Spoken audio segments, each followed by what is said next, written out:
The two Porsche 917-30 Spyders made for the 1973 Sports Car Club of America Can-Am Racing Series have a 5.4-liter 12-cylinder 180-degree V engine, hereafter referred to as a flat 12 but not a boxer. In this video, we've been fortunate to be up close with 917-30 Chassis 3. And this car's owner, Rob Kaufman, runs this car frequently and had the foresight to source an extra motor, a 5-liter.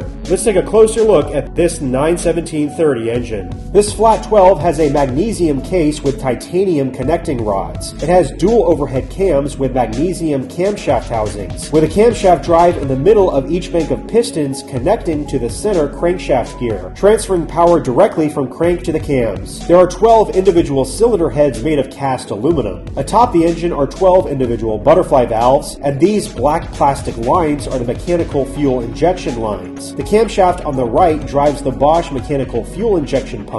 This braided metal hose with blue and yellow pieces on top of the engine is the crossover hose between both intake plenums. There are 2 distributors and 24 total spark plugs, and this brown cylinder in the middle of the engine is the oil filter. On the bottom left and right of the engine are the oil scavenge pumps. This monstrous flat 12 is air-cooled, with these fiberglass shrouds covering the engine, directing airflow from the crank-driven fan down past the cylinders. The feat of engineering that is the Porsche 917-30 5.4-liter flat 12 engine is connected to 2 turbos from Eberspecher. My research has found some articles saying this engine could be run up to 2 atmospheres of boost. However, the most this engine typically ran was 20 pounds of boost. The driver had control of a knob to their right that connects directly to the wastegates, making the springs stiffer to increase boost. During most races, this was set to somewhere around 16 pounds of boost, producing roughly 1,100 horsepower. Higher boost was run during practice and qualifying, with power levels reaching as high as 1,580 horsepower.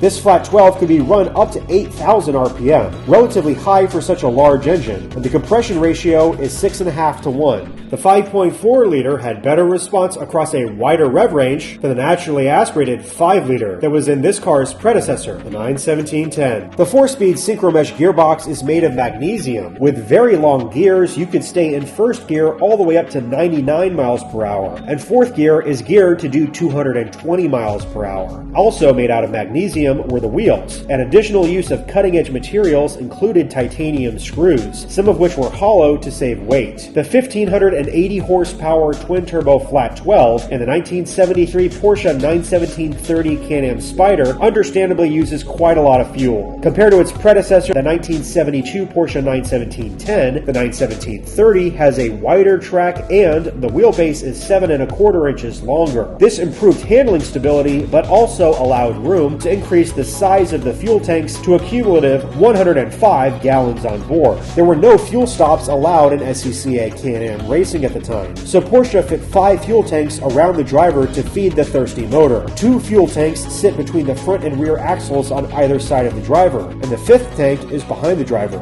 This tremendously powerful near 1,600 horsepower Porsche weighs just 1,860 pounds. Yes, that is almost 1 horsepower per pound. When the tanks were filled with 105 gallons of gas, the 917-30 weighed a third heavier than when it was dry. In addition to the hair-raising notion of being surrounded by gas on all sides, with only a spiderweb of small tubing and thin fiberglass bodywork protecting those tanks from being punctured in a crash, the driver also had to drape their feet ahead of the front axle. Safety was secondary. For this, the most powerful road racing sports car ever created. Pure, unadulterated speed was paramount.